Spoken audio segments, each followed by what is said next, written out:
Assalamualaikum warahmatullahi wabarakatuh.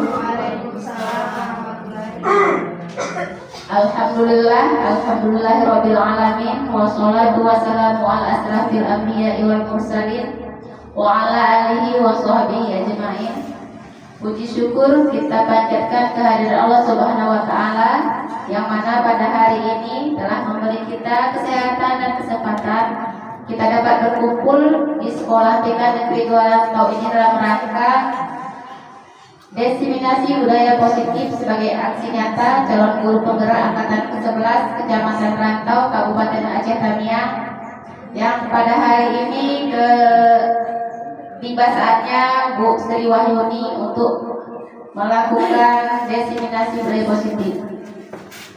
Selanjutnya salawat beserta salam tidak lupa kita sanjung-sanjiran kehadiran Nabi Muhammad SAW yang telah membawa kita dari alam kebodohan ke alam yang penuh ilmu pengetahuan. Yang kami hormati Ibu Kepala TK Negeri 2 Rantau, ya, kemudian yang kami hormati ibu-ibu yang telah hadir di sekolah ini, kemudian adik-adik yang telah membantu penyelenggaraan ini. Dan untuk mempersingkat waktu, acara pertama yaitu kata-kata sambutan yang akan disampaikan oleh Ibu Kepala TK Negeri 2 Rantau. Kepada Ibu kami persilakan dengan segala hormat.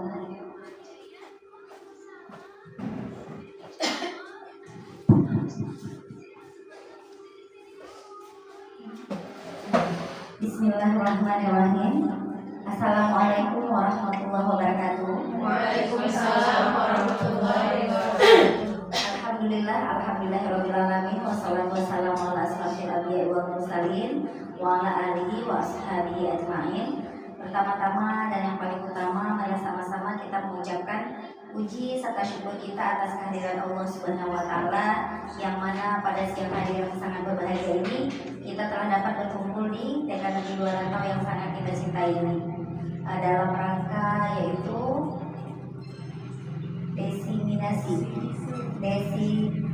diseminasi budaya positif sebagai aksi nyata oleh calon guru penggerak angkatan 11 Kecamatan Rantau Kabupaten Aceh Tamiang.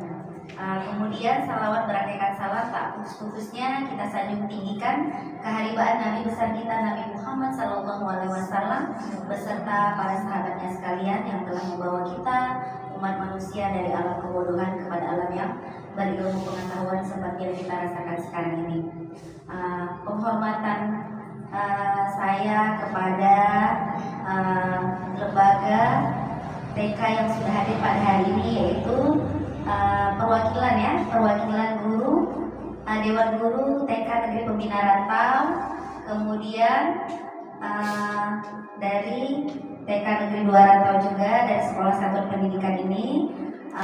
Di sini saya mengharapkan dengan adanya diseminasi ini dapat menambah lagi wawasan kita ke depannya untuk bisa lebih baik lagi. Kemudian saya juga mengucapkan terima kasih yang luar biasa kepada lembaga yang hadir pada hari ini dapat memenuhi undangan atas partisipasi dan dukungannya. Mudah-mudahan ke depannya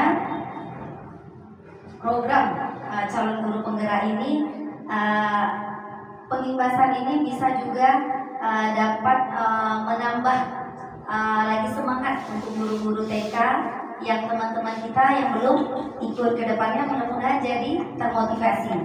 Jadi saya berdoa mudah-mudahan ke depannya semua program ini yang sudah dirancang dan dijalankan oleh Ibu Dewan Guru dapat berjalan dengan lancar.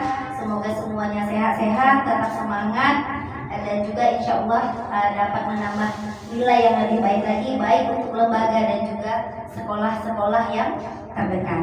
Jadi mungkin hanya ini saja yang dapat saya sampaikan. Lebih dan kurang saya mohon maaf. Saya akhiri dengan wabillahi taufiq wal hidayah. Assalamualaikum warahmatullahi wabarakatuh. Waalaikumsalam warahmatullahi wabarakatuh.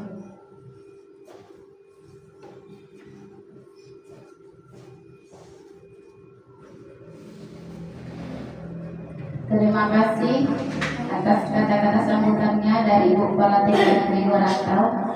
Selanjutnya acara pokok yaitu pemaparan diseminasi pemahaman dan penerapan budaya positif oleh Ibu Sri Wahyuni. Kepada Ibu Sri Wahyuni kami persilahkan.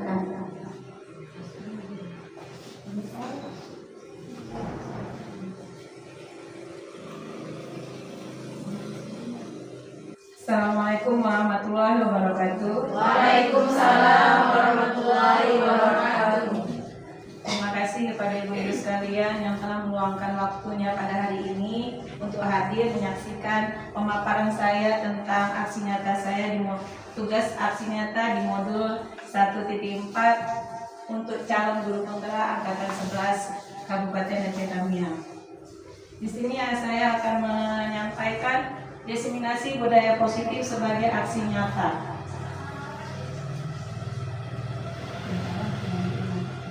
Untuk mengetahui konsep utama budaya positif yang paling utama kita ketahui yaitu pertama perubahan paradigma belajar. Perubahan paradigma belajar. Yang kedua disiplin positif. Yang ketiga nilai-nilai kebajikan universal. Yang keempat motivasi perilaku manusia. Yang kelima keyakinan kelas. Yang keenam kebutuhan dasar manusia. Yang ketujuh posisi kontrol. Yang kedelapan segitiga restitusi. Yang pertama yang kita bahas pada hari ini yaitu tentang pembelajaran dengan paradigma baru. Pembelajaran dengan paradigma baru dirancang berdasarkan prinsip pembelajaran yang berdiferensiasi sehingga setiap siswa belajar dengan kebutuhan dari tahap perkembangannya untuk mewujudkan profil pelajar Pancasila. Di sini ibu-ibu kita sebagai guru TK nih, guru TK dia kita ibu-ibu semuanya, ya. Semangat ibu-ibu. Semangat. Di sini ada pembelajaran tentang berdiferensiasi. Kira-kira berdiferensiasi ini apa ya pembelajarannya yang kita ketahui, yang selalu kita lakukan untuk anak-anak kita? Apakah kita sudah melakukan pembelajaran seperti ini atau belum selama yang kita lakukan ini? Kira-kira pembelajaran diferensiasi ini apa ibu-ibu? Kebutuhan apa itu ibu? Kebutuhan yang berpusat pada murid, berdiferensiasi. Pada kurikulum sekarang kita, pembelajaran diferensiasi itu yang paling utama yang akan kita lakukan pada zaman sekarang. Karena kemerdekaan belajar anak itu yang menentukan itu bukan kita sebagai guru, melainkan murid. Apa yang mau mereka lakukan, apa yang ingin mereka pelajari. Kita hanya menuntun mereka untuk membangun karakter-karakter mereka. Bagaimana mereka yang kedepannya, seperti itu. Kemudian mewujudkan profil Pancasila. Anak, murid kita untuk mewujudkan profil pelajar Pancasila ini. Apa itu kira-kira ya profil pelajar Pancasila ibu-ibu? Ada berapa ya nih profil pelajar Pancasila yang harus kita tuntun untuk anak-anak kita agar membangun karakter-karakter mereka? Kira-kira ibu-ibu? Beriman dan bertakwa. Kemudian apa lagi ibu? Kreatif. Kemudian bernalar kritis. Kemudian bergotong royong, mandiri, kebinekaan global. Semua itu yang harus kita wujudkan kepada anak-anak didik kita. Selama kita melakukan pendidikan kepada anak usia dini itu, kita jenjang kita kalau di kelas A 2 tahun, kalau di kelas B kita melakukannya selama 1 tahun. Kira-kira menurut kita selama ini sudah kita lakukan belum semua itu untuk menerapkan kepada mereka awal, yaitu beriman kepada Allah, beriman dan bertakwa kepada Allah. Yang kita terapkan kepada mereka itu contohnya apa kira-kira ibu-ibu? Sholat, ya sholat. Kemudian apa lagi? Baca Iqra. Kemudian ada lagi berdoa bersama. Kemudian bersalaman sebelum masuk ke dalam kelas ya kan Ibu, yang selalu kita lakukan. Kemudian selanjutnya sekarang kita ada game sedikit. Di sini kita harus di sini carilah pasangan atau teman yang berada di samping Ibu. Pasang-pasangan nggak nih kira-kira Ibu? Ataupun 2 orang aja yang ke depan, ataupun ada 4 orang, 2 pasang. Siapa ya? Wida, Bu Lola, Bu Suri, Bu Manti.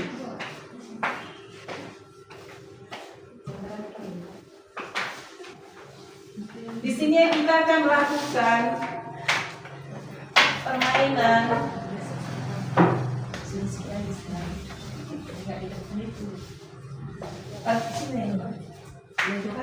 pasangan. Ya, gitu. Berpasangan yang menjadi yang A yang mana ya? Ini ada dua, yang ada yang A dan ada yang B. Mana yang A? Oke. Mana yang B? Bu Lola? Yang A. Oh yang A. Yang B.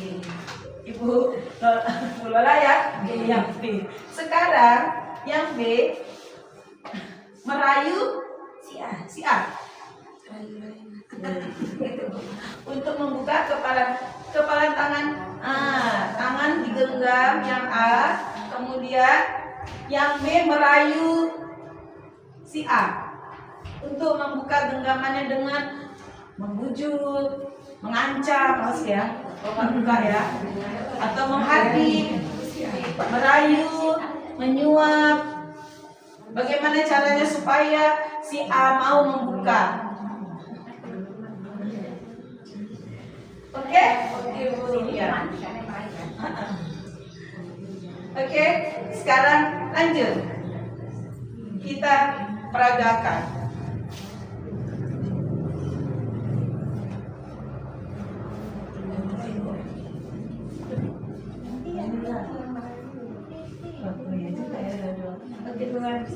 Bu Suri, Iya, Bu Lola. berayunya. Bu Suri, Iya. kepala tangan itu ada isi apa ya? Adalah sesuatu. Boleh lihat nggak? Jangan dong, rahasia. Kasih nasi bungkus. Nasi bungkus Bu. Udah kenyang, udah makan. Rambutan. Lagi batuk, gak boleh makan. Udah jatuh. Kayaknya gak boleh juga. Rahasia kan? Aduh, cobalah tengok dulu Bu, isi kepala itu apa ya Bu? Enggak, ini sesuatu yang sangat berharga. Walau apapun yang Bu Lola inginkan, saya gak akan buka. Aduh, gagal deh. Udah tuh. Oke, udah. Agak berhasil.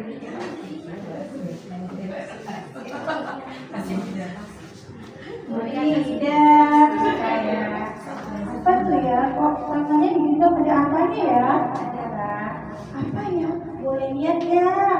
Nanti kalau mau lihat ada sesuatu sarafnya. Ini apa ya? Biasanya uang merah. Merah, warna merah. Nolnya berapa ya? 5. Ya ampun, berapa itu ya? Yang anu aja boleh nggak? Kalau mandi banyak boleh. Terima kasih Wida. Yeay. Udah Bu. Nah. Oke, terima kasih ibu-ibu semuanya. Belum? Belum. Diri di situ dulu ya. Oke. Apakah B berhasil membuka genggaman tangan si A? Apa alasan A membuka genggamannya? Kondisi kalau berhasil seperti tadi antara Bu Ida dengan Bu Manti. Kenapa ya Bu Ida? Apa alasan Bu Ida untuk membuka genggaman tersebut? Karena ada sesuatu yang diinginkan. Oke, ya. Kemudian sekarang Bu, mengapa tidak membuka genggaman tersebut? Karena tidak segala hal harus kita bagikan dengan orang lain. Ada sesuatu yang bersifat privat yang harus kita simpan dan kita hanya kita dan Allah yang tahu. Tidak segalanya harus kita berikan kepada orang lain. Benar sekali. Jadi posisi kontrol mereka itu, yang mengendalikan posisi kontrol kita itu diri kita sendiri. Berarti dia sudah berhasil untuk mempunyai prinsip, aku nggak boleh buka ini, kan seperti itu. Kalau kita istilahnya membukanya, berarti karena mempunyai iming-iming sesuatu yang akan kita dapatkan dari seseorang agar kita bisa membuka kepalan tersebut. Terima kasih Ibu.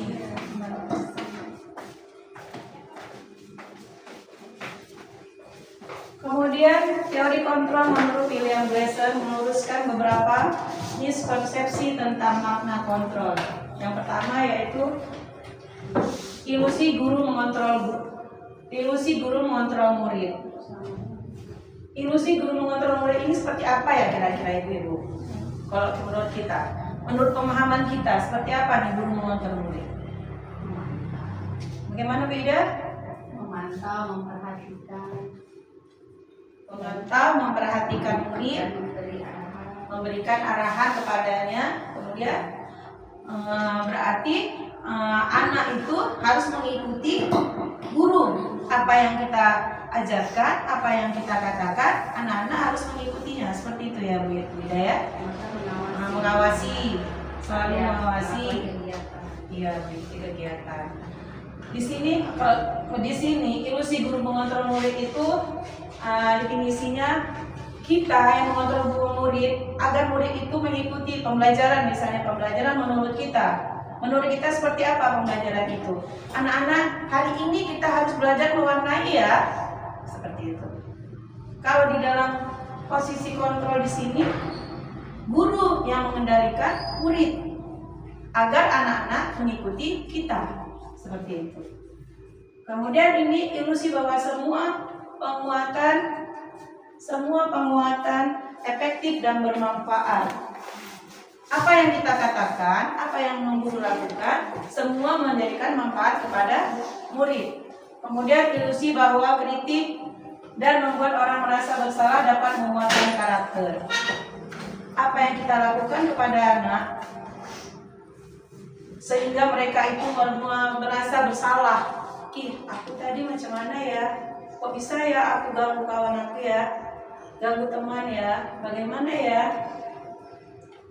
Guru mengatakan bahwasanya kamu tadi kamu ganggu orang aja ya, nggak boleh seperti itu, sehingga anak tersebut merasa dirinya berarti aku nggak boleh nih, kan gitu, menguatkan karakter pada anak agar mereka tidak melakukan perbuatan tersebut. Kemudian ilusi bahwa orang dewasa memiliki hak untuk memaksa. Gimana tuh menurutnya kira-kira definisi dari orang dewasa memiliki hak untuk memaksa? Ibu? Cobalah saya kepingin dengar suara Bu Nelly. Bagaimana menurut Bu Nelly ini ilusi bahwa orang dewasa memiliki hak untuk memaksa? Ini karena posisi kontrolnya yang memegang kendali adalah guru ya. Jadi kadang guru itu memaksakan caranya untuk cara yang sama untuk diajarkan ke anak. Mungkin satu cara itu anak-anak gak mau, tapi kita memaksakan cara tersebut agar dilakukan juga untuk anak. Jadi kadang-kadang paksaan kita ke anak itu sebenarnya tidak bisa mengontrol murid. Mungkin bisa, tapi tidak bisa berdampak untuk jangka waktu yang panjang.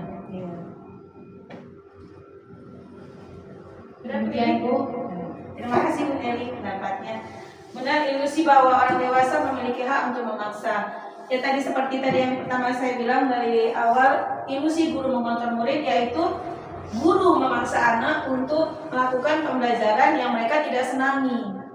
Misalnya mereka tidak mau tuh menulis, tapi kita pada waktu itu memang harus mengajarkan menulis.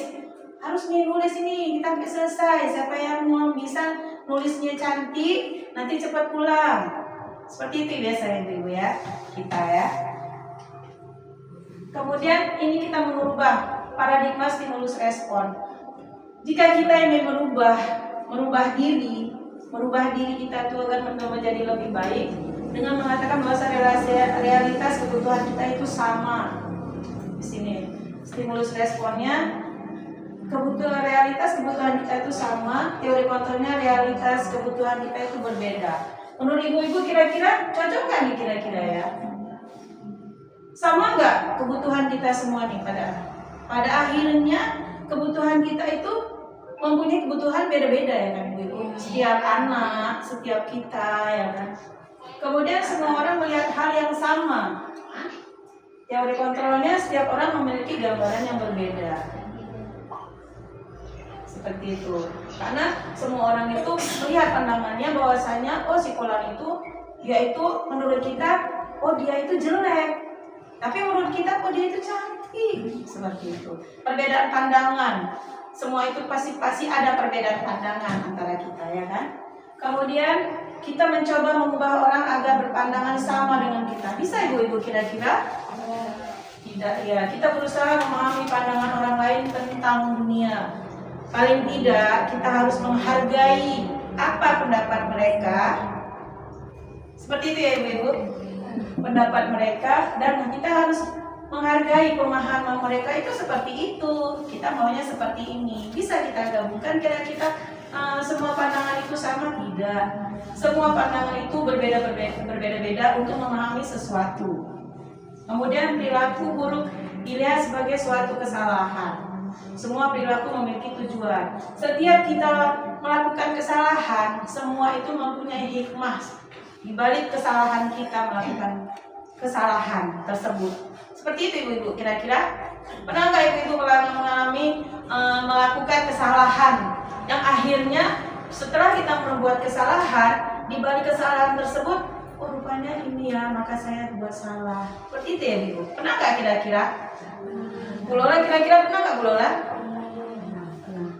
Semua orang pasti mempunyai kesilapan dan kesalahan. Tapi di balik semua kesalahan kita mempunyai hikmah. Allah itu sayang kepada kita. Semua apa yang kita lakukan ada hikmahnya. Seperti itu. Kemudian orang lain bisa mengontrol saya. Bisa nggak kira-kira orang lain mengontrol kita? Tidak. Hanya Anda yang bisa mengontrol diri Anda. Hanya kita yang bisa mengontrol. Seperti tadi, Bu Suri membuka genggaman, tidak mau membuka genggaman karena dia mempunyai prinsip sendiri, tidak mau membukanya. Mempunyai kontrol diri sendiri, tidak karena apa-apa. Seperti itu. Saya bisa mengontrol orang lain. Anda tidak bisa mengontrol orang lain. Pemaksaan ada pada saat bujukan gagal. Pemaksaan ada pada saat bujukan gagal. Seperti itu ya Bu. Kolaborasi dan konsensus menciptakan pilihan-pilihan baru. Model berpikir menang atau kalah. Model berpikir menang. Yang dipikirkan kalau kita tuh stimulus responnya itu nggak usah aja lah, nanti kita nggak bisa. Seperti itu ya.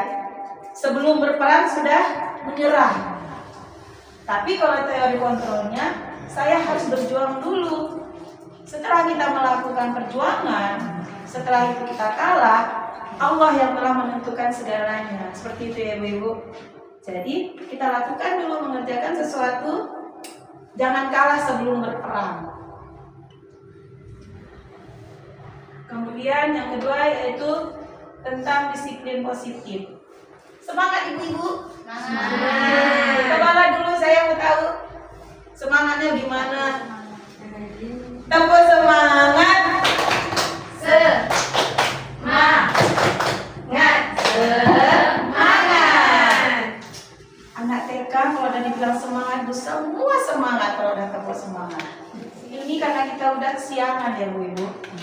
Disiplin positif dalam budaya kita, makna kata disiplin dimaknai sebagai suatu yang dilakukan seseorang pada orang lain untuk mendapatkan kepatuhan. Kita cenderung menghubungkan kata disiplin dengan ketidaknyamanan. Disiplin positif merupakan salah satu cara penerapan disiplin yang bertujuan untuk menumbuhkan kesadaran serta memberdayakan anak untuk melakukan sesuatu tanpa sogokan, ancaman maupun hukuman. Sebagai pendidik, tujuan kita adalah menciptakan anak-anak yang memiliki disiplin diri sehingga mereka bisa berperilaku dengan mengacu pada nilai-nilai kebajikan universal dan memiliki moral. Kita sebagai guru, jika memang sudah menjadi disiplin kita lakukan setiap hari, sudah menjadi tanggung jawab, sudah menjadi kebiasaan kita, suatu disiplin itu tidak menjadikan paksaan kepada kita. Kira-kira gimana Ibu-ibu? Ya? Sama dengan anak-anak juga. Anak-anak kalau udah biasa kita lakukan pembiasaan masuk kelas, lipat tangan, kemudian baca doa, kemudian dia mulai berdoa dan melakukan kegiatan-kegiatan yang lain dengan tertib, maka dia tetap akan tertib. Pendisiplinan dari awal. Jadi tanpa kita harus melakukan sogokan ataupun ancaman. Awas ya kalau nggak duduk. Seperti itu ya Ibu. Awas ya kalau nggak duduk dihukum nanti. Seperti itu. Anak-anak yang sudah biasa kita lakukan seperti itu, dia tidak akan melakukan lari sono, lari sini enggak. Karena sudah disiplin dari awal. Kemudian konsep disiplin pendekatan restitusi sebagai sebuah cara menanamkan disiplin positif pada murid. Proses menciptakan kondisi bagi murid untuk memperbaiki kesalahan mereka sehingga mereka bisa kembali pada kelompok mereka dengan karakter yang lebih kuat. Dengan semua kesalahan yang kita lakukan, anak-anak lakukan, mengembalikan kepada mereka itu menjadikan karakter mereka itu lebih kuat, lebih mengetahui bahwasanya apa yang mereka lakukan. Kalau mereka melakukan kesalahan, berarti mereka tahu bahwasanya itu tidak boleh. Seperti itu, ya kan? Seperti itu, kembali pada kelompok dengan karakter yang lebih kuat. Berarti anak-anak itu mengetahui bahwasanya setiap apa yang guru lakukan, apa yang dilarang guru, apa yang dikatakan guru, menjadikan karakter mereka itu lebih kuat untuk tidak melakukannya lagi. Kemudian ciri-ciri restitusi. Yang pertama yaitu bukan untuk menebus kesalahan, namun bagaimana memaknai kesalahan sebagai suatu pembelajaran. Suatu tawaran bukan paksaan, menuntun untuk melihat ke dalam diri. Mencari kebutuhan dasar yang mendasari tindakan. Fokus pada karakter, bukan tindakan. Fokus pada solusi. Awal bukan untuk menebus kesalahan, namun bagaimana memaknai kesalahan tersebut. Anak kita sebagai guru mengetahui bahwasanya setiap murid itu mempunyai perbedaan masing-masing. Setiap anak itu pasti dia mempunyai kesalahan. Setiap harinya pasti kita menghadapi anak yang berbuat salah. Benar Ibu-ibu? Kira-kira di kelas kita biasanya sama anak-anak, ada nggak kira-kira di kelas kita satu hari aja anak-anak nggak buat salah? Ada nggak kira-kira? Nggak ada ya Ibu ya. Apalagi kita anak murid TK ya Ibu, pasti mereka berbuat salah. Yang satu enggak, yang satu yang buat salah. Begitu ya kan? Yang satu lagi pasti mereka itu kalau misalnya kita, yang ini dia, yang ini main. Ya kan Ibu? Bisakah anak-anak itu diam, anak TK itu diam selama kita bilang, diam anak-anak, duduk yang sopan ya. Berapa menit Ibu? Ada yang 2 detik, ada yang 2 menit, ada yang 1 detik. Tergantung sama anak-anak tersebut. Kita juga nggak tahu tuh. Karakter anak-anak yang model memang merasa, mereka tidak akan bisa diam, kan seperti itu. Tapi kita setiap hari itu yang kita jumpai, setiap hari itu yang kita hadapi. Bagaimana kita memaknai kesalahan mereka? Dengan apa kita memaknai kesalahan mereka? Dengan memberikan suatu pembelajaran kepada mereka bahwasanya kita di sekolah harus duduk sopan, Tidak apa? Tidak mengganggu teman. Seperti itulah yang kita lakukan sehari-hari ya Ibu untuk memberikan penguatan kepada mereka. Kemudian konsep disiplin dengan identitas gagal. Gagal itu berarti kita menghukum anak-anak tersebut dengan cara apa Ibu? Menyakitkan. Kira-kira contoh menyakitkan itu apa ya? Kira-kira memukul, mencubit. Cocok kira-kira kita di TK itu untuk mencubit anak-anak? Ya. Kemudian tidak nyaman. Membuat anak tidak nyaman setelah kita apa? Kita marahi. Duduk. Jangan jalan-jalan aja. Anak terus tidak, kondisinya terus takut. Seperti itu ya Bu-Ibu kalau anak-anak udah kita marahi ya. Nih, murid takut, memaksa. Kemudian murid menyembunyikan kesalahannya. Kalau anak-anak udah mungkin dia membuang sampah bukan pada tempatnya, dia merasa ini simpan nanti guru marah. Seperti itu. Kemudian murid menjadi rendah diri dengan kita mengadakan hukuman kepada anak-anak itu, menjadikan karakter anak itu rendah diri. Kemudian penghargaan itu kira-kira bagus enggak ya untuk anak-anak? Bagus enggak kira-kira Ibu? Ada bagusnya, ada enggaknya? Menurut Ibu kira-kira? Tergantung ya kita melaksanakannya ya. Tidak efektif paling utama karena dengan penghargaan itu, tanpa ada penghargaan, misalnya kita mau kepada anak-anak itu memberitahukan bahwasanya duduk ya nak, nanti akan guru kalau misalnya duduk lipat tangan cantik, belajar yang rajin, dapat pulpen dari guru, seperti itu.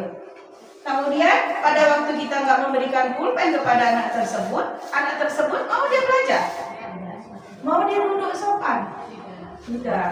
Semua itu tidak akan berjalan, itu menjangkanya jangka pendek. Tapi kalau kita mendisiplinkan anak, paling tidak anak tersebut bisa menjadi jangka panjang mereka itu menghargai segala sesuatunya. Kemudian merusak hubungan atau iri antara anak A dengan si B. Oh, si B pinter, kita memberikan hadiah pada si B. Kalau anak TK itu udah pasti iri Ibu ya. Anak-anak di dalam kelas dia tidak mendapatkan satu aja, tidak mendapatkan ya, sudah pasti. Jangankan nggak mendapatkan, warnanya berbeda saja sudah menjadi masalah bagi anak-anak kita. Gitu kan Ibu? Ya. Kemudian mematikan kreativitas. Untuk anak yang dia bisa kreatif, dengan seperti ini memberikan penghargaan, akhirnya anak-anak itu berharap, oh nanti aku dapat ini kok dari guru. Udahlah. Jadi pembelajaran mereka itu terpaksa akhirnya. Kemudian menghukum dengan sistem ranking.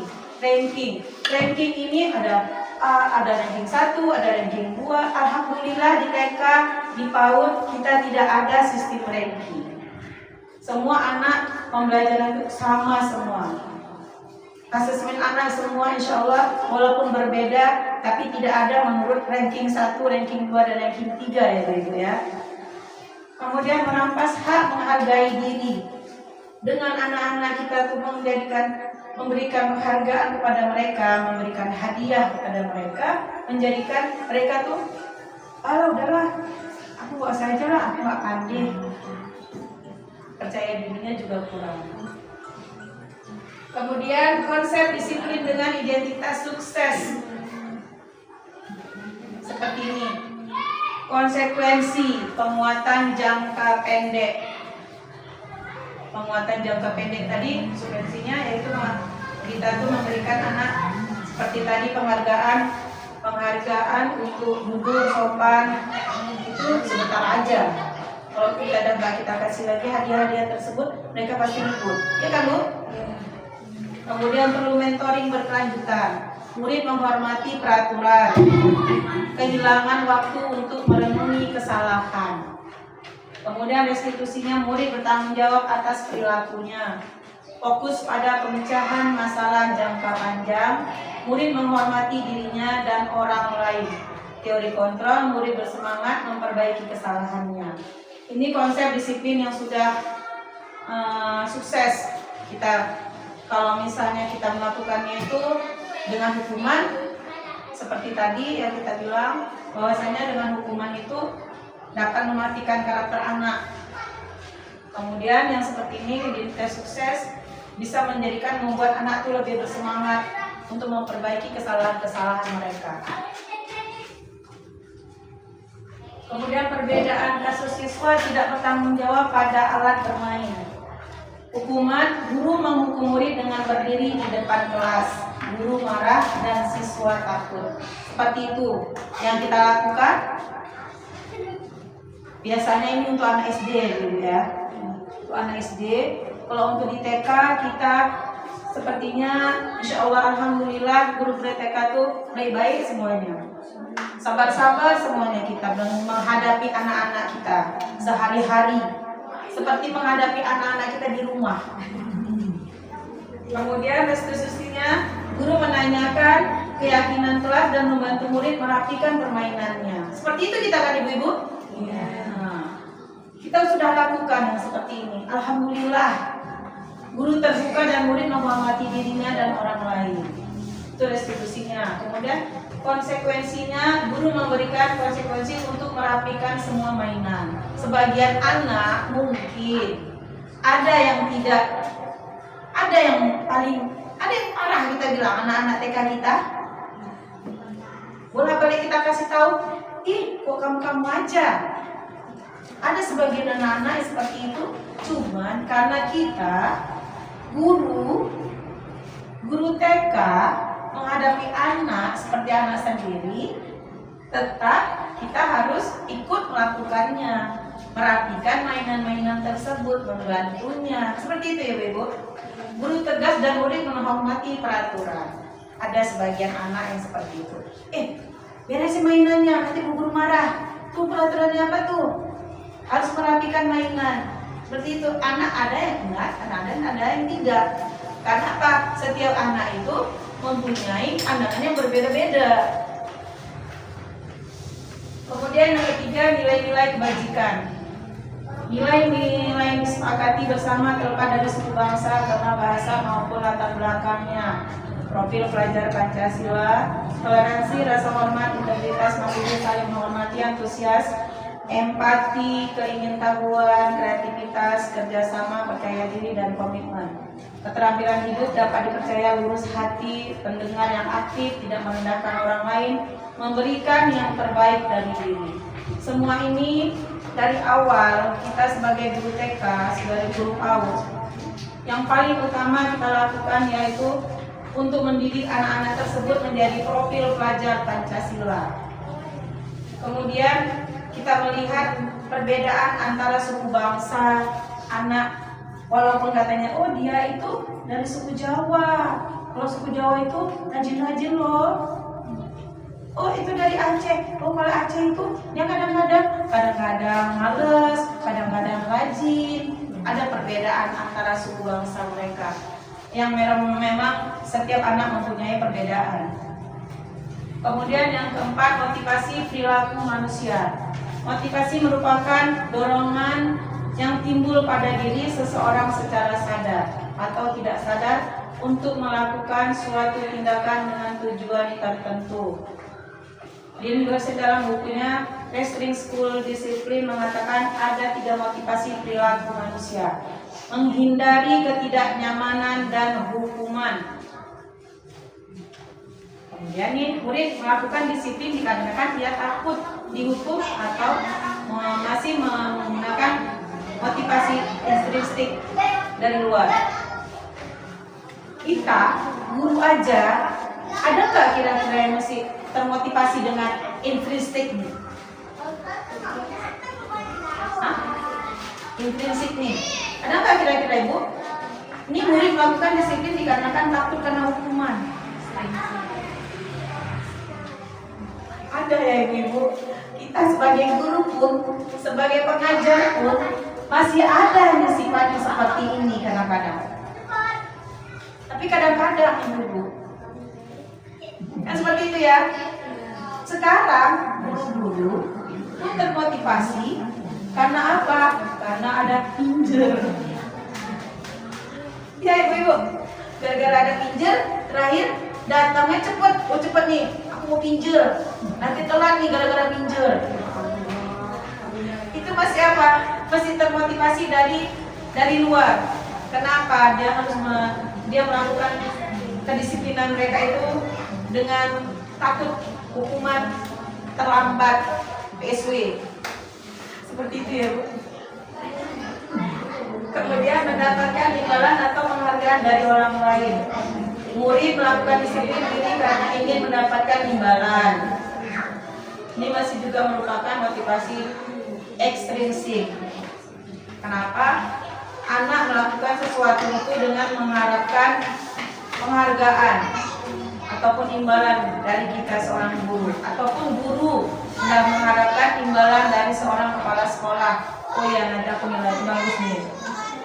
Berarti kita masih mempunyai motivasi ekstrinsik di dalam hati kita. Kemudian menghargai nilai kebajikan diri sendiri. Murid melakukan disiplin diri karena ia sadar akan kebajikan dirinya. Berarti kalau anak sudah masuk ke dalam motivasi intrinsik ini, dia sudah mempunyai kepribadian yang memang, oh ya, aku memang harus datang, jangan terlambat. Aku harus ikut berdoa agar aku pintar. Seperti itu ya Bu Ibu. Biar aku bisa baca doa, biar aku bisa baca doa yang lancar. Itu dari dalam diri. Kemudian keyakinan kelas. Mengapa keyakinan kelas? Mengapa tidak peraturan kelas? Apa nih kira-kira ibu-ibu? Kenapa dia dengan keyakinan kelas? Siapa yang bisa menjawab perbedaan antara keyakinan kelas dan peraturan kelas? Bu Suli? Bu Suli? Kalau peraturan kelas itu biasanya yang buat peraturan itu hanya gurunya saja tanpa melibatkan murid. Tapi kalau keyakinan kelas setelah disepakati bersama antara guru dan murid, kemudian membentuk sebuah keyakinan kelas yang akan dijalankan bersama antara guru dan murid sama-sama menjalankan dalam kelas tersebut. Betul. Terima kasih Bu Suri.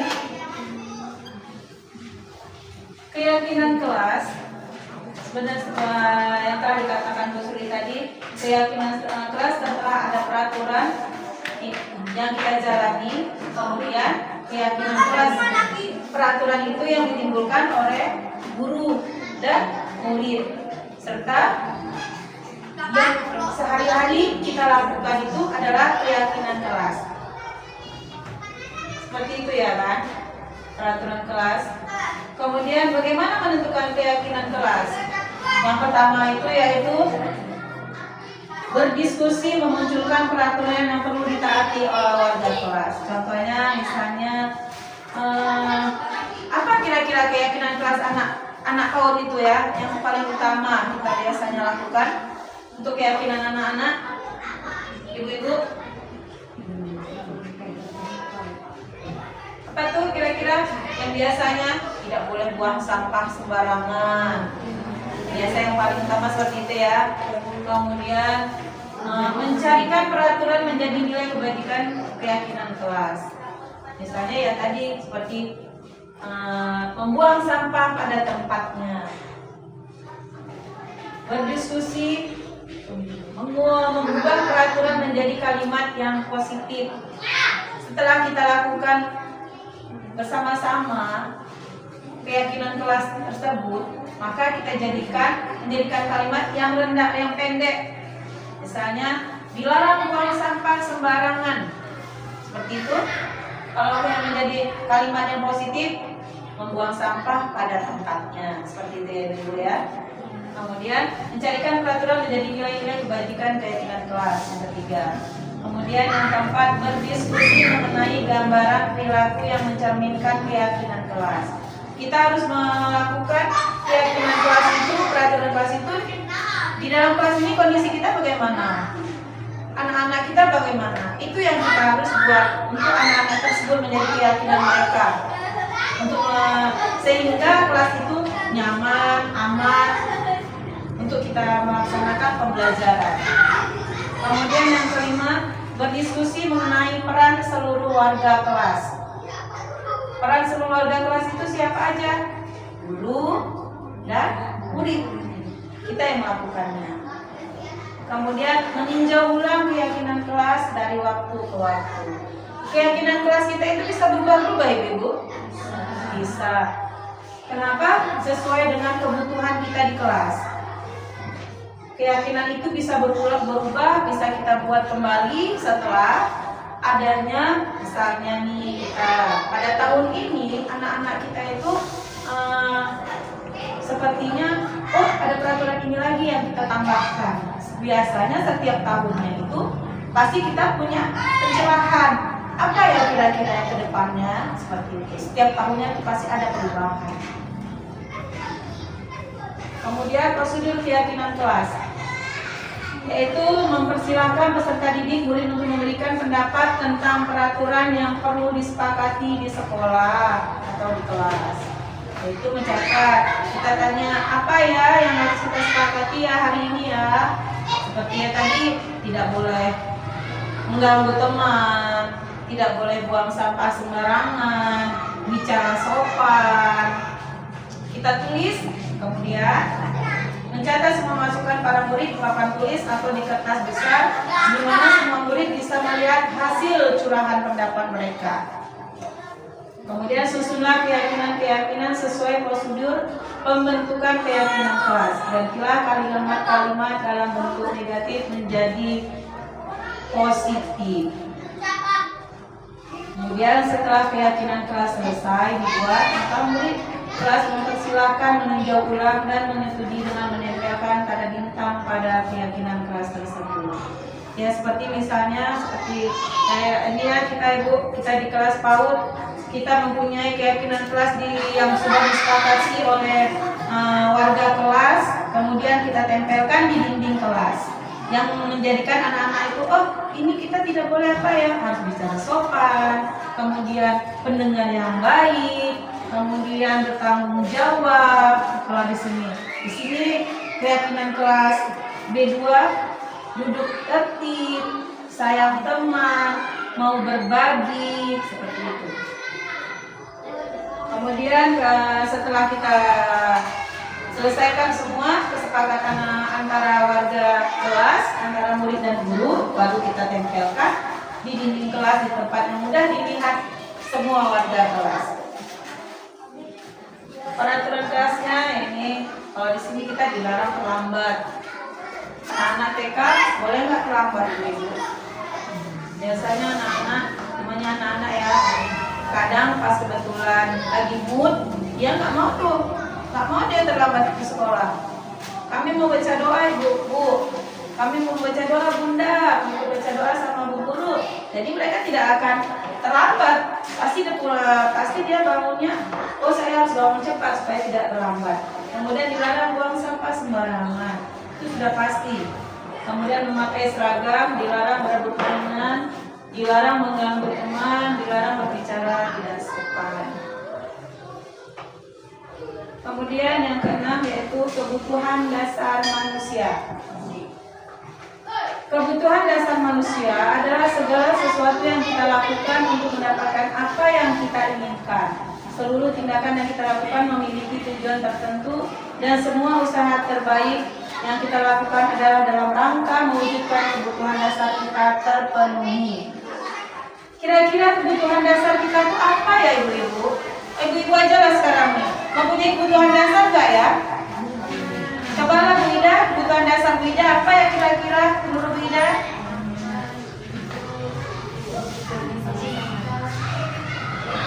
Kebutuhan sehari-hari seperti makan, tidur, ya,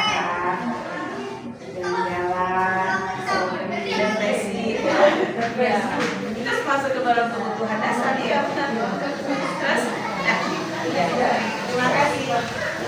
Kebutuhan dasar manusia itu kebutuhan kita. Kebutuhan kita itu ya seperti itu tadi. Kita maunya bagaimana? Maunya disayangi, ada yang perhatian, dicintai. Yang paling utama makan, minum. Kebutuhan seperti itu ya, berpakaian. Seperti itu ya, Ibu. Kemudian lagi refreshing. Yang paling utama refreshing untuk menenangkan pikiran. Gak apa-apa Ibu. Kalau kita tidak ada duit, jalan-jalan aja keliling-keliling rumah. Lihat tetangga sebelah, bukan gosip ya Ibu. Seperti itu, kebutuhan dasar manusia itu seperti itu. Nih, kebutuhan dasar manusia yang paling utama yaitu bertahan hidup.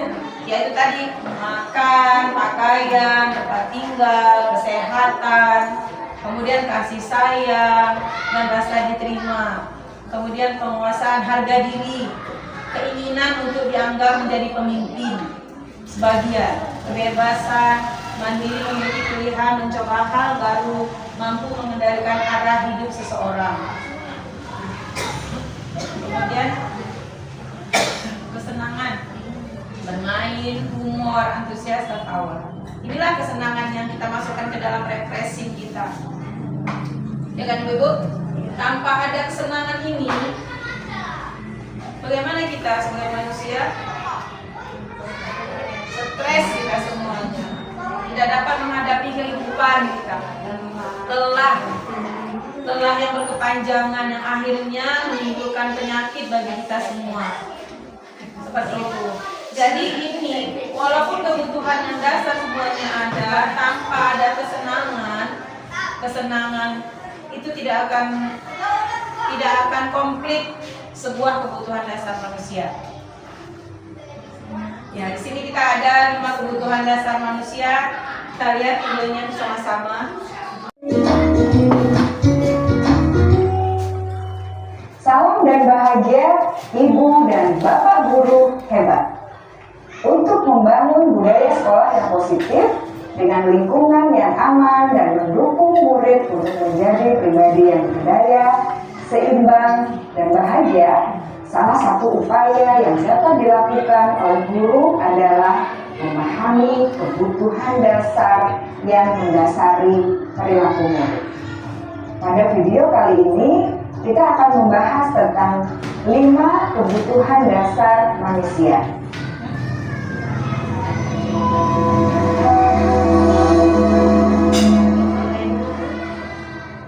Ki Hajar Dewantara dalam salah satu kutipannya menyatakan, kita ambil contoh perbandingannya dengan hidup tumbuh-tumbuhan.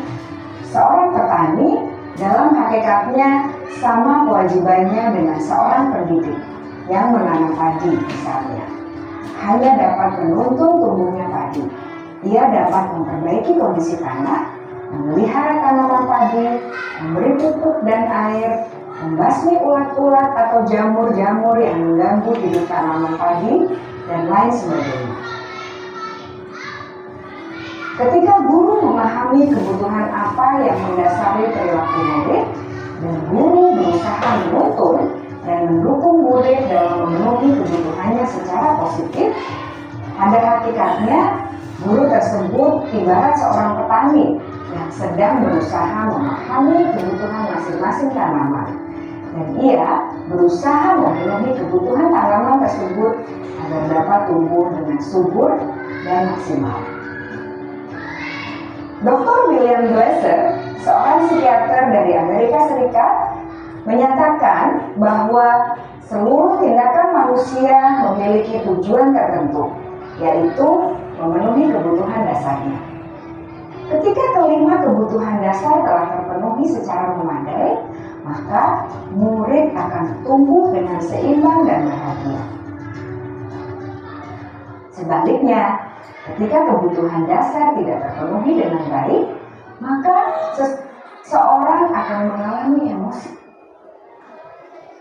negatif seperti bosan, sedih, dan kecewa.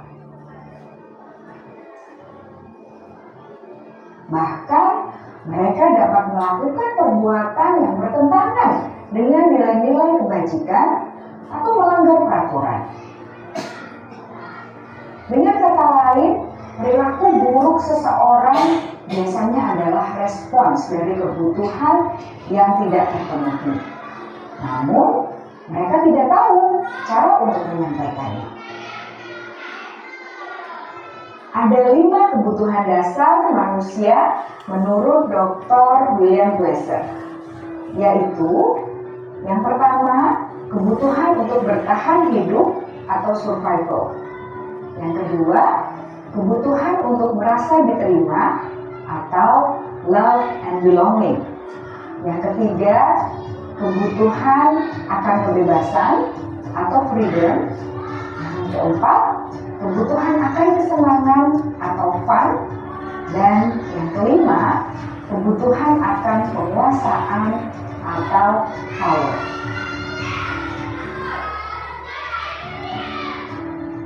Kebutuhan dasar yang pertama adalah kebutuhan yang bersifat fisiologis untuk bertahan hidup atau survival. Misalnya, kesehatan, rumah, dan makanan. Kebutuhan biologis sebagai bagian dari proses reproduksi, termasuk kebutuhan untuk tetap bertahan hidup. Kebutuhan untuk merasa aman juga termasuk dalam kebutuhan ini.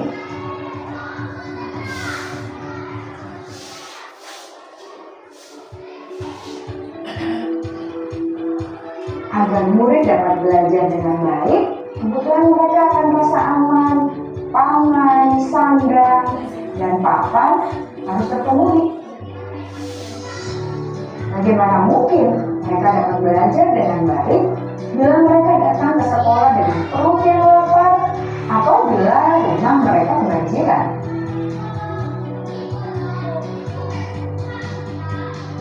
Setelah kita mengetahui kebutuhan pertama yang sebagian besar bersifat fisiologis, mari kita lihat kebutuhan kedua sampai kelima yang semuanya berhubungan dengan psikologis. Mari kita lihat kebutuhan yang kedua, yaitu kebutuhan akan perasaan diterima oleh kelompok atau komunitasnya, atau kebutuhan love and belonging.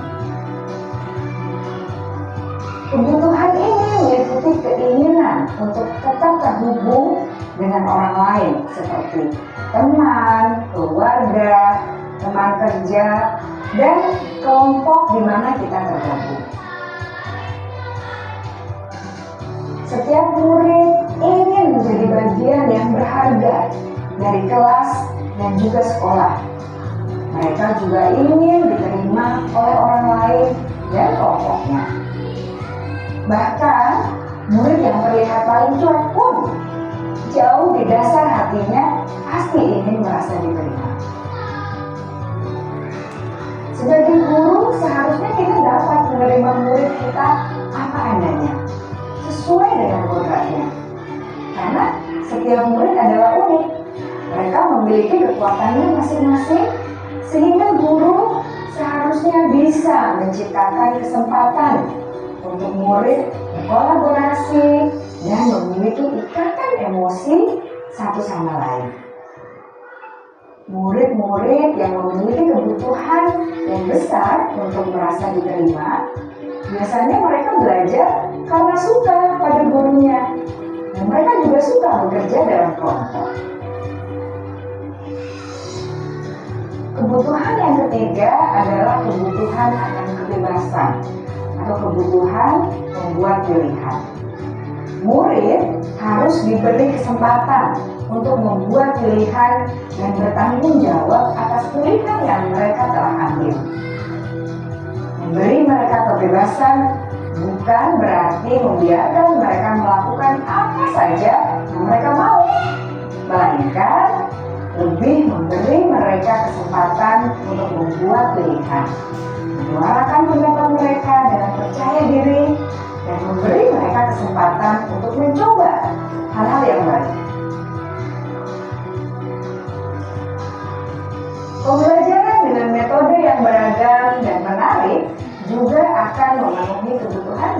tentang kebebasan ini. Pembelajaran berdiferensiasi, di mana guru menyediakan beberapa jenis tugas yang bisa dipilih oleh murid sesuai dengan mereka, sangat baik untuk mengembangkan murid menjadi lebih mandiri dan memiliki motivasi internal. Karena kebutuhan akan kebebasan pada dasarnya adalah kebutuhan untuk mandiri, memiliki otonomi, memiliki pilihan, dan mampu mengendalikan arah hidupnya sendiri.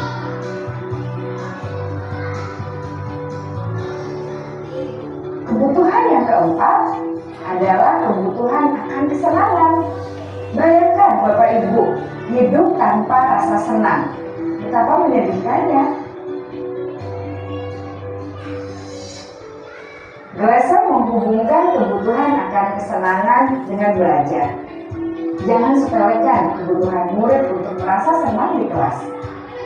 Sebagai guru, jangan ragu-ragu untuk dengan sengaja memasukkan kegiatan yang menyenangkan dalam kelas. Murid-murid dengan kebutuhan dasar kesenangan yang tinggi ingin menikmati apa yang mereka lakukan. Mereka juga konsentrasi tinggi saat mengerjakan hal-hal yang disenangi.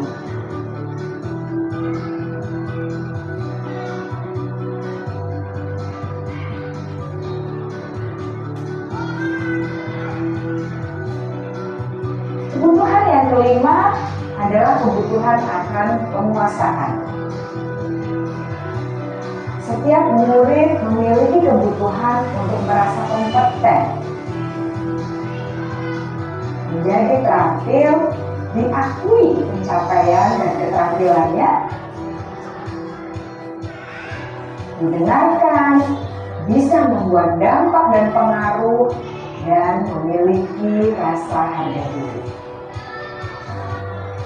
Mereka sebaiknya diberi kesempatan untuk membuat keputusan tentang hal-hal yang penting dalam hidupnya dan tidak merasa dikontrol oleh sistem sekolah. Pada murid yang telah menginjak usia remaja, seringkali mereka merasa tidak memegang kendali atas kehidupannya sendiri, karena guru kerap kali berpengaruh dalam mengambil keputusan. Murid-murid yang memiliki kebutuhan dasar akan penguasaan yang tinggi biasanya selalu ingin menjadi pemimpin. Mereka juga suka mengamati sebelum mencoba hal-hal yang baru. Mereka juga perfeksionis dan merasa kecewa bila melakukan kesalahan.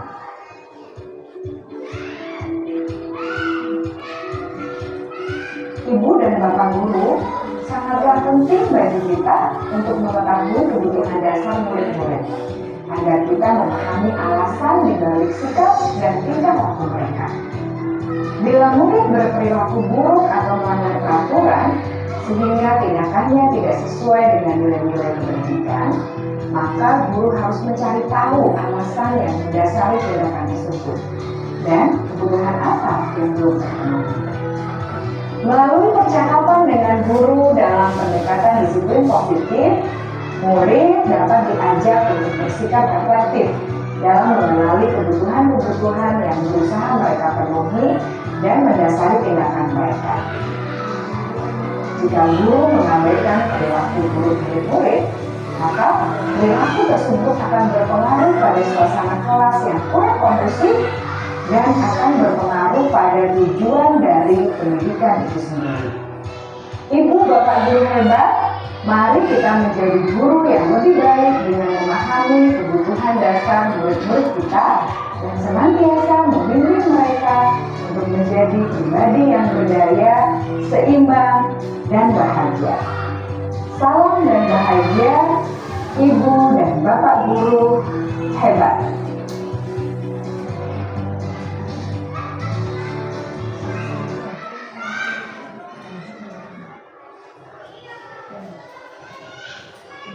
Tadi kita sudah menyaksikan video tentang kebutuhan dasar manusia.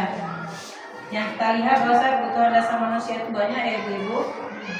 kita pun di sekolah, anak-anak kita harus memenuhi kebutuhan dasar mereka. Apa kebutuhan mereka yang mereka harapkan?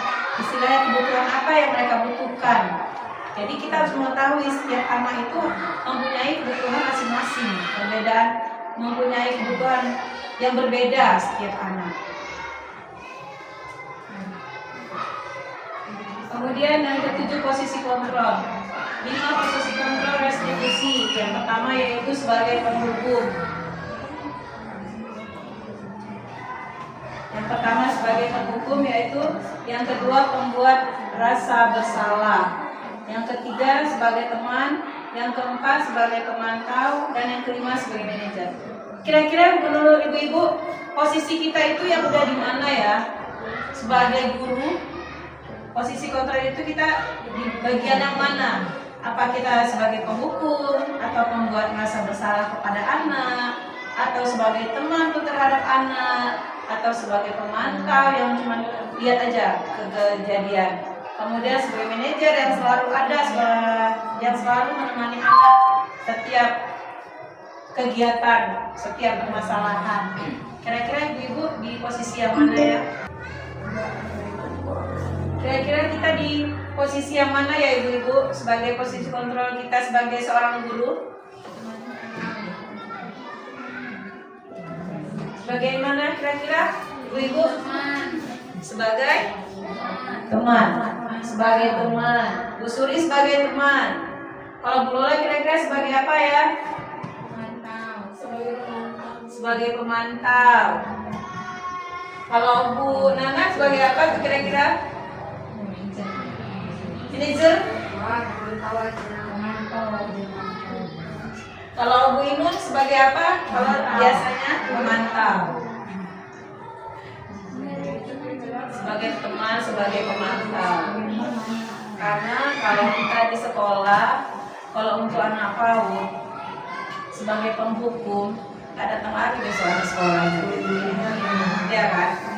Kemudian gitu juga sebagai pembuat rasa bersalah pun nggak bakalan sekolah besok dia. Takut sama bu guru tuh, dimarahi sama ibu guru itu, ya kan ibu-ibu? Ya paling utama ya paling tidak kita, jika kita tidak bisa menjadi manajer, paling tidak kita bisa menjadi teman dan sebagai pemantau untuk anak-anak kita ya ibu. Kemudian setelah kita melihat ini, kita akan melihat video tentang posisi kontrol anak.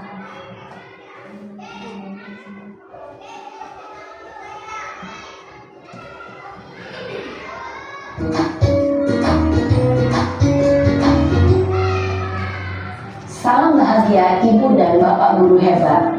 Dalam penerapan disiplin positif restitusi, salah satu program yang dikembangkan adalah 5 posisi kontrol. 5 posisi kontrol dalam restitusi adalah proses perjalanan seorang pendidik agar dapat mengenali dirinya. Pada video kali ini, kita akan membahas tentang 5 posisi kontrol yang dikembangkan oleh Dayan dosen dan contoh penerapannya.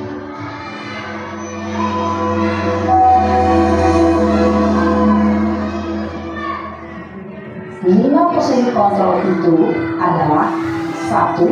Posisi penghukum, 2. Posisi pembuat rasa bersalah, 3.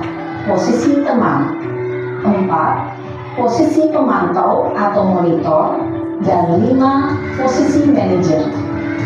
Untuk lebih memahami kelima posisi tersebut, mari kita saksikan kasus Naren dan terlambat hadir 20 menit di sekolah dan melihat bagaimana kelima posisi kontrol dalam menghadapi masalah tersebut.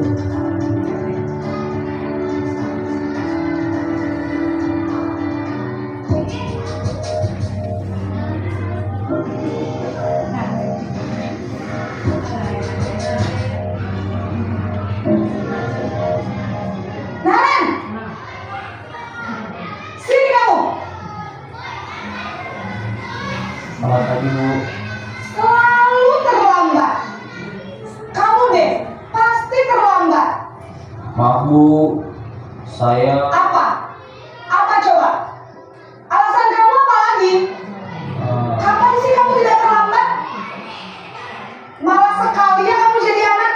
saya Dasar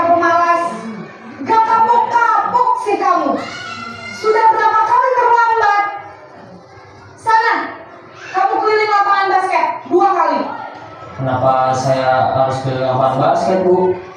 Kenapa? Kamu lawan ibu? Berani-beraninya jawab. Sudah terlambat, masih berani jawab pula. Sekarang, keliling lapangan basket 5 kali sekalian. Biar kapok. Cepat. Pergi sana ke lapangan basket. Posisi penghukum biasanya berbicara dengan nada tinggi, menghardik, menunjuk-nunjuk, menyakiti, dan menyindir. Hukuman bisa berupa fisik maupun psikis. Ibu dan bapak guru hebat. Dampak yang terjadi pada murid ketika guru berada pada posisi penghukum adalah murid cenderung akan memberontak, bahkan menumpah dendam.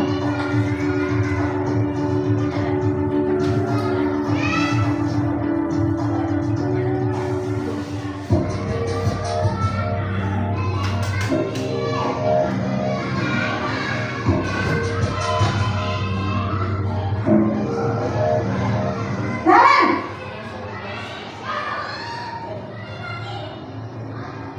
Selamat pagi, Bu. Naren. Kamu kenapa terlambat lagi? Nah, ya Tuhan Naren. Kamu senang ya bikin ibu susah ya? Kalau kamu terlambat lagi, nanti ibu yang ditegur bapak kepala sekolah, nak. Disangka ibu tidak bisa membina kamu. Duh, gimana ini? Maaf, Bu. Duh, Gusti Naren. Kamu suka ya kalau ibu ditegur bapak kepala sekolah? Terus, sekarang ibu harus tulis apa yang di buku absen? Ini kamu sudah sering terlambat loh. Ibu harus apa coba? Maaf, Bu. Maaf sekali. Ya sudah, lain kali jangan bikin ibu susah lagi ya nak ya. Ibu tidak akan kuat lagi kalau kamu begini terus. Bisa jantungan kalau ibu ditegur bapak kepala sekolah. Sana cepat ke kelas. Maaf ya, Bu. Maaf sekali. Posisi pembuat rasa bersalah berbicara dengan nada tenang, cenderung lembut. Namun kata-kata yang diutarakan membuat murid merasa menjadi orang yang gagal, memandang buruk dirinya sendiri, merasa tidak berharga, dan tidak sanggup membahagiakan orang lain. Ketika guru mengambil posisi pembuat rasa bersalah, murid akan menganggap dirinya yang bersalah dan ia akan menyimpan emosi negatif tersebut di dalam dirinya.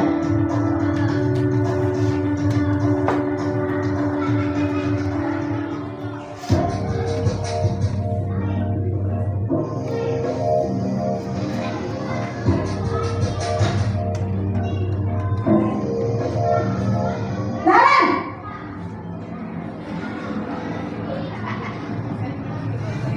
Selamat pagi, Bu. Wah, sudah jam berapa ini nak? Terlambat lagi ya sayang. Iya, Bu. Habis ibu saya lupa membangunkan saya, Bu. Kamu malah menyalahkan ibu kamu. Kamu bukannya anak yang larinya paling kencang.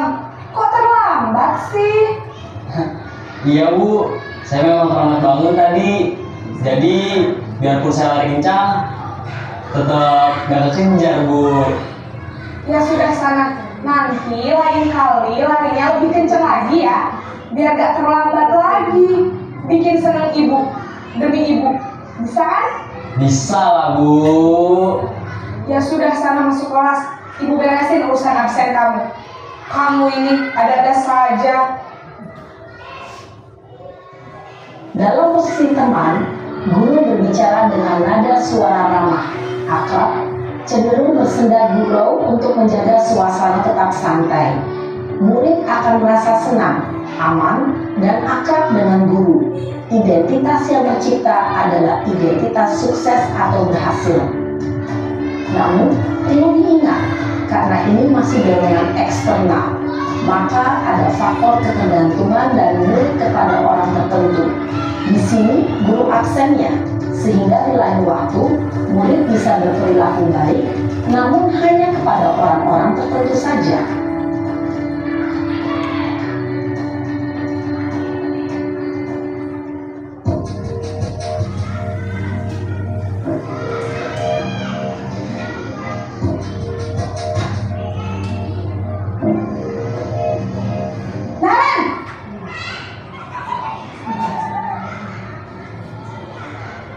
pagi, Bu. Naren, apa peraturan sekolah kita tentang jam berapa kita harus masuk sekolah, nak? Kita harus di sekolah jam 7, Bu. Iya betul, sekarang sudah jam 7.20. Naren sudah tahu konsekuensinya jika terlambat hadir. Paham, Bu. Saya harus tinggal kelas pas jam istirahat selama 20 menit. Iya benar, konsekuensinya demikian. Jadi nanti jam 9.30 pas istirahat, kamu harus tinggal di kelas, kerjakan tugas tambahan untuk ketertinggalan kamu, ya? Baik, Bu. Posisi pemantau mengandalkan penghitungan atau data untuk mengontrol murid. Guru mengarahkan murid berdasarkan peraturan dan konsekuensi. Seorang pemantau menunjukkan bahasa tubuh dan ekspresi wajah yang datar dan cenderung formal.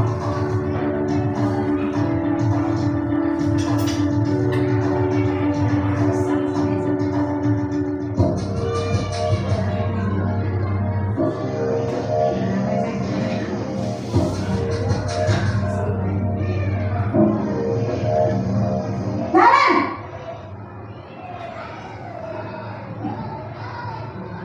Selamat pagi, Bu. Selamat pagi, Naren. Maaf, Bu. Saya terlambat. Iya, sekolah masuknya jam 7, sekarang sudah jam 7.20. Jadi sekarang bagaimana ini, Naren? Maaf, Bu. Saya lupa setel alarm saya semalam. Baiklah, menurut kamu, keyakinan sekolah yang mana yang perlu kamu tingkatkan? Menghargai diri sendiri dan orang lain mungkin, ya, Bu. Setuju. Jadi, apakah Naren meyakini prinsip saling menghormati tersebut? Iya, Bu. Saya meyakininya. Apakah Naren bersedia memperbaiki masalah keterlambatan ini? Bersedia, Bu. Bagaimana kamu akan perbaiki masalah keterlambatan ini? Saya akan coba untuk tidak lupa menyetel alarm saya, Bu. Baik, kalau Naren lupa menyetel alarm di rumah, ada orang yang kira-kira bisa bantu mengingatkan tidak? Ada, Bu. Kakak saya, Kak Emma. Ada lagi selain Kak Emma? Selain Kak Emma, ada ibu saya. Baik, jadi yang mengingatkan Naren adalah Kak Emma dan ibu kamu, ya? Kira-kira akan mulai setel alarm kapan nih, Naren? Setelah pulang sekolah, akan segera saya lakukan. Baik, jadi Naren akan setel alarm untuk bangun besok pagi dan akan diingatkan oleh kakak dan ibu dan Naren, ya? Ada lagi yang mungkin perlu dilakukan, Naren? Agar tidak terlambat bangun lagi. Tidak ada, Bu. Baik, Naren. Terima kasih untuk kerjasama kamu. Sekarang kamu perlu kembali ke kelas untuk belajar. Baik, Bu. Terima kasih. Posisi manajer adalah posisi kontrol yang disarankan untuk membimbing murid memiliki sikap disiplin yang positif, yaitu murid yang mandiri, bertanggung jawab, dan dapat memecahkan masalah. Tujuan dari posisi ini adalah agar murid dapat berefleksi atas tindakannya. Guru akan dengan tulus memberikan pertanyaan-pertanyaan bermakna, sehingga membuat murid dapat belajar dari kesalahannya dan mencari sebuah solusi untuk menyelesaikannya. Ibu dan Bapak guru hebat, setelah mengamati adegan kelima posisi kontrol tadi, kira-kira posisi mana yang paling ideal? Posisi mana yang dapat menunjang motivasi intrinsik murid? Ya, tentu posisi manajer. Posisi ini memang posisi ideal yang ingin dituju setiap pendidik. Pada posisi inilah, guru dapat menerapkan disiplin positif yang berpihak pada murid, yang memerdekakan murid. Perjalanan seorang pendidik tentunya tidak mudah untuk sampai pada posisi seorang manajer. Namun, tujuan kita pasti, yaitu menciptakan murid-murid yang mandiri, merdeka, dan bertanggung jawab. Semoga penggambaran 5 posisi kontrol yang telah diperlihatkan ini dapat menjadi ajang refleksi bagi kita semua, agar dapat terus mengasah dan menerapkan disiplin positif yang memerdekakan murid. Mari terus berlatih dan bersemangat. Selamat menerapkan. Salam dan bahagia Ibu dan Bapak guru hebat.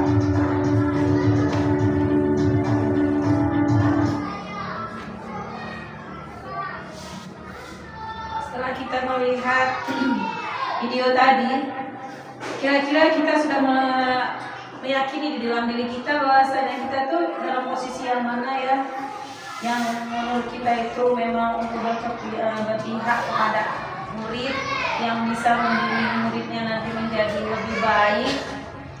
Mungkin sementara selama ini kita masih menjadi teman atau pemantau.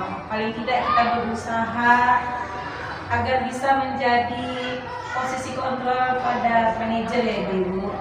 Usaha itu sebelum kita melakukan kan paling tidak kita nggak tahu tuh kita bisa tidak pada posisi, bisa dalam posisi ini nantinya seperti itu. Paling tidak kita berusaha agar bisa kita sama-sama bisa menjadi guru yang dalam posisi kontrol manager.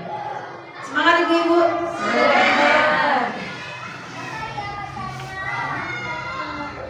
Kemudian di sini ada hukuman atau konsekuensi. Ini masih pertanyaan. Saya kecewa sekali dengan kamu. Kira-kira itu posisi kontrolan apa ya Bu? Saya kecewa sekali dengan kamu. Membuat rasa bersalah? Ya. Ya. Kita simpannya, membuat rasa bersalah di sini. Nanti kita lihat. Kemudian kamu tidak pernah benar-benar melakukannya. Kamu tidak pernah benar-benar melakukannya. Masih kontrol apa tuh kira-kira Ibu? Mantap. Ayolah lakukan demi Bapak dan Ibu. Pintar Ibu ya. Kayaknya lihat video tadi ya Ibu, kita bisa menjadi referensi kita ya kan. Apakah kamu mau mendapatkan stiker bintang hari ini? Sebagai apa itu? Apakah kamu mendapatkan stiker bintang? Mau mendapatkan stiker bintang hari ini? Sebagai apa nih kira-kira Ibu? Ini tadi kita sebagai rasa bersalah, sebagai pemantau, sebagai teman. Apakah kamu mendapatkan stiker bintang hari ini? Sebagai teman, kita simpan. Bagaimana kamu bisa menyelesaikan masalah ini? Manajer. Kamu selalu jadi paling terakhir. Buat rasa bersalah kita buat. Kita lihat hasilnya. Benar gak kira-kira apa yang Ibu omongkan tadi? Jeng jeng. Kita lihat. Benarkah kira-kira? Rasa kecewa sekali kamu sebagai pembuat rasa bersalah. Yang tadi sudah kita lihat. Yang ke-8 dan terakhir yaitu segitiga restitusi. Suatu proses dialog yang dijalankan guru atau orang tua agar dapat menghasilkan murid yang mandiri dan bertanggung jawab. Jadi, guru kita mempunyai PR untuk menjadikan murid-murid kita itu agar berhasil menjadi murid-murid yang mandiri dan bertanggung jawab ke depannya. Seperti itu Ibu. Kira-kira kita mampukah tidak? Mampu. Insya Allah. Kalau dengan kebersamaan di dalam sekolah, kerjasama, saling mendukung, insya Allah kita akan mendapatkan hasil menjadi murid-murid kita yang mandiri dan bertanggung jawab dalam pembelajaran, dalam lingkungan, semuanya. Kita menghasilkan murid-murid kita nanti akhir tahunnya, murid-murid yang memang udah bisa duduk di kelas SD. Sudah siap dia di kelas SD-nya.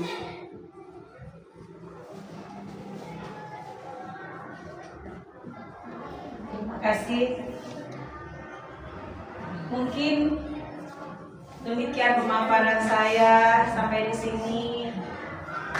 Lebih dan kurang saya mohon maaf. Ada kata-kata saya, penyampaian yang salah. Selama 1,5 jam kita melaluinya. Terima kasih ibu-ibu yang sudah bersabar dan bersemangat untuk duduk mendengarkan paparan saya. Terima kasih. Demikian Saya ucapkan Assalamualaikum warahmatullahi wabarakatuh. Waalaikumsalam warahmatullahi wabarakatuh.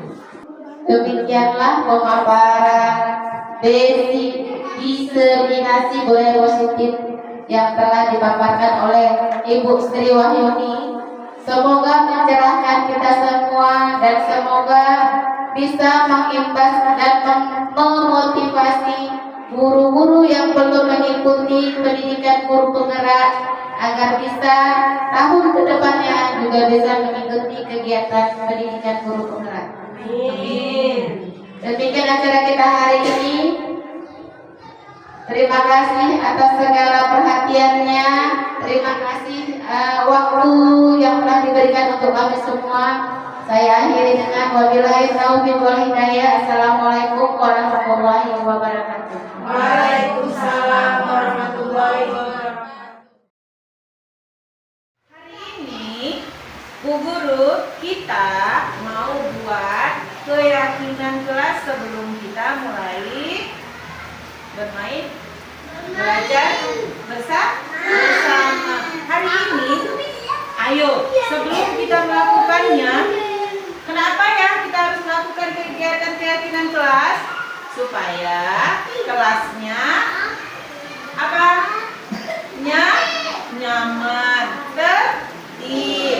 tertib berarti dia kalau misalnya belajar berarti duduknya sopan, ya kan?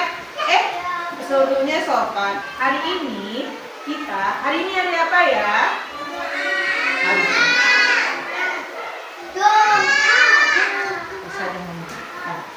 Hari ini sebelum melakukan kegiatan kita harus membuat kesepakatan ke kelas. Apa nak?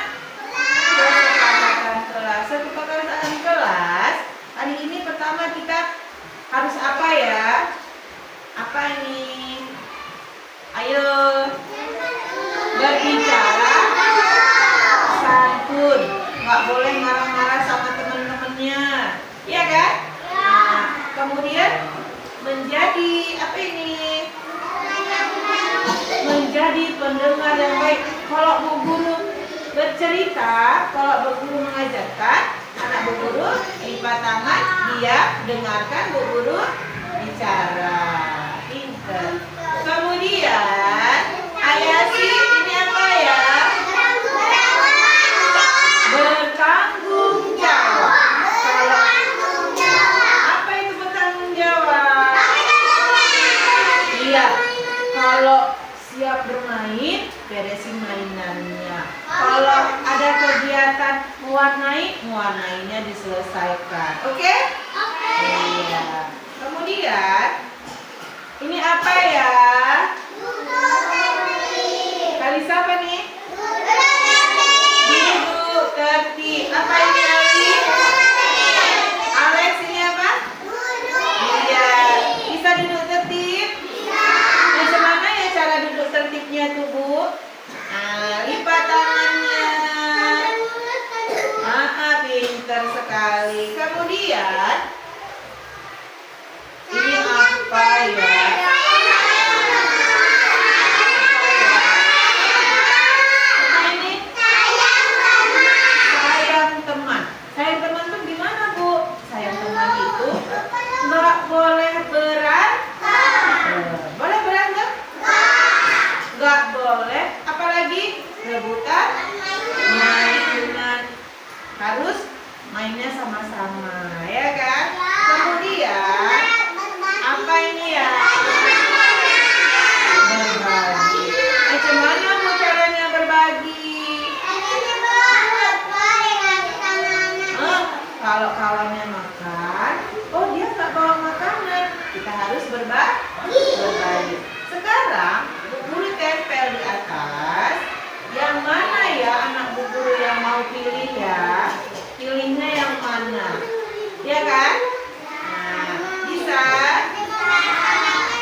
subhanallah. Iya. Iya. Oke.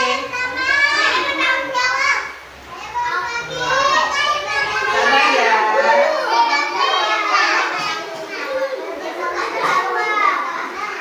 Sabar ya. Semuanya dapat.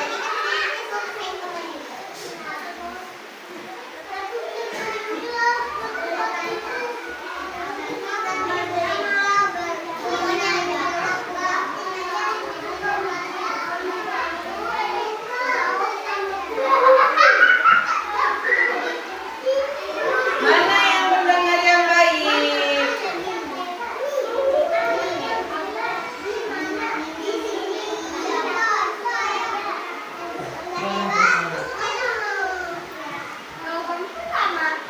Mana ya pendengar yang baik ya? Pendengar yang baik boleh cerita?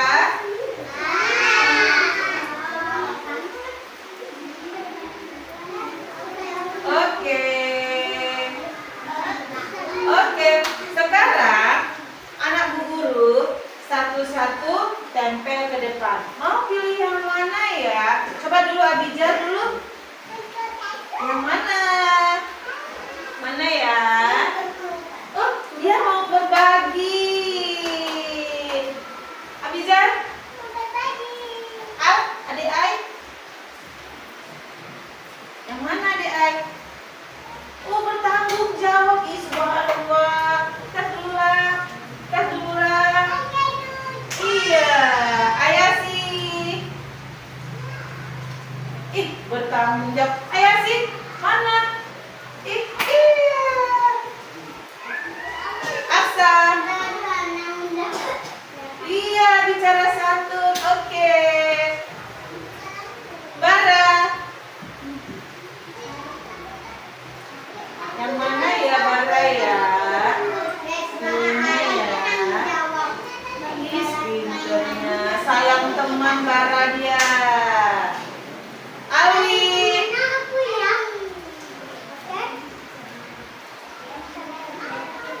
Duduk tertib. Ih, Alwi duduk tertib dia, pinter. Alex.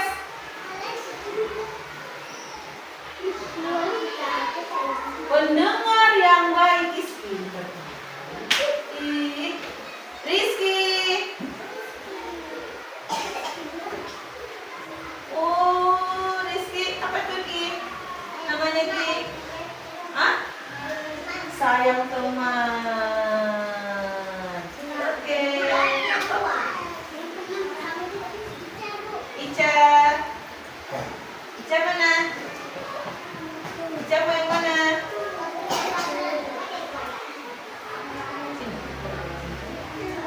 Pinter kali. Sayang teman dia. Iya. Dia mana? Sayang teman juga deketin. Oh iya, sayang teman dia ya. Cas dulu. Iya, pinter. Deva. Deva yang mana? Berbagi, pinter. Keren. Kalisa.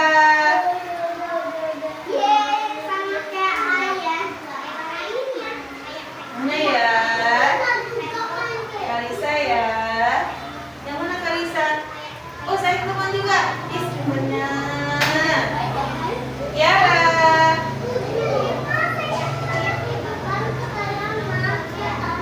Yang mana Yara?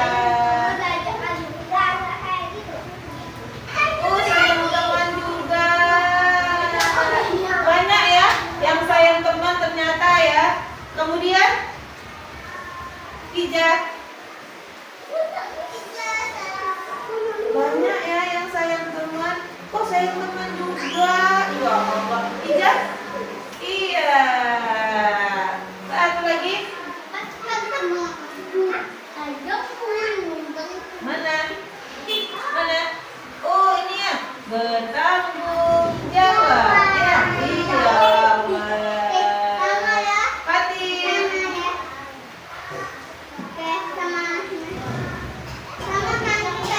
Mana?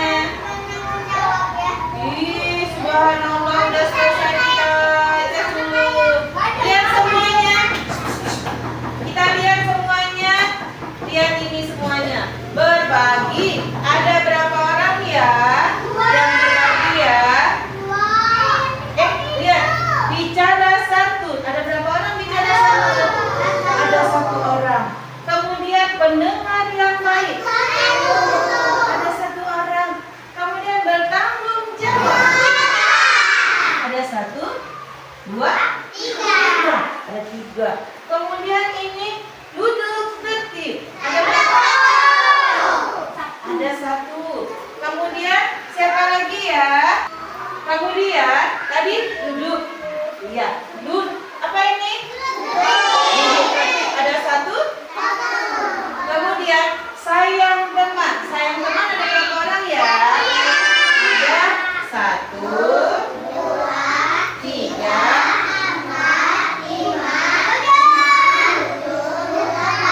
ada 8 orang yang sayang teman. Banyak kali kawan kita yang senang sayang teman berarti ya kan? Kemudian berbagi. Ada berapa orang ya? Ada 2 orang. Semuanya hari ini kita udah sepakat tuh, ya kan? Udah sepakat kita buat kesepakatan keyakinan kelasnya udah ini. Nanti pada waktu kita laksanakan, anak Bu Guru bicara santun. Berarti nggak boleh ribut, ya kan Kia? Kemudian apa lagi? Pendengar yang baik. Kalau pendengar yang baik berarti kalau lagi Bu Guru ngomong dia dengarkan. Bertanggung jawab. Ada berapa orang? Ada 3 orang. Bertanggung jawab. Siap bermain. Apa lagi? Bereskan mainannya. Pintar kali. Iya semuanya. Kemudian duduk tertib. Sayang teman dan berbagi. Sekarang Bu Guru mau tanya. Tugas Bu Guru sekarang apa ya? Menjaga anak Bu Guru semuanya. Jadi kalau tugas Bu Guru menjaga anak-anak Bu Guru, kemudian apa lagi ya selain itu ya? Mengajarkan Bu Guru, anak-anak Bu Guru semua ngajarin anak-anaknya biar anak-anaknya pintar. Kemudian jadi tugas anak Bu Guru apa ya? Belajar. Iya. Tugas anak Bu Guru belajar. Mau? Mau jadi anak pintar? Mau jadi anak hebat? Kalisa mau jadi anak hebat? Iya. Siapa yang mau jadi anak jempolnya di bawah? Berarti harus semuanya jadi anak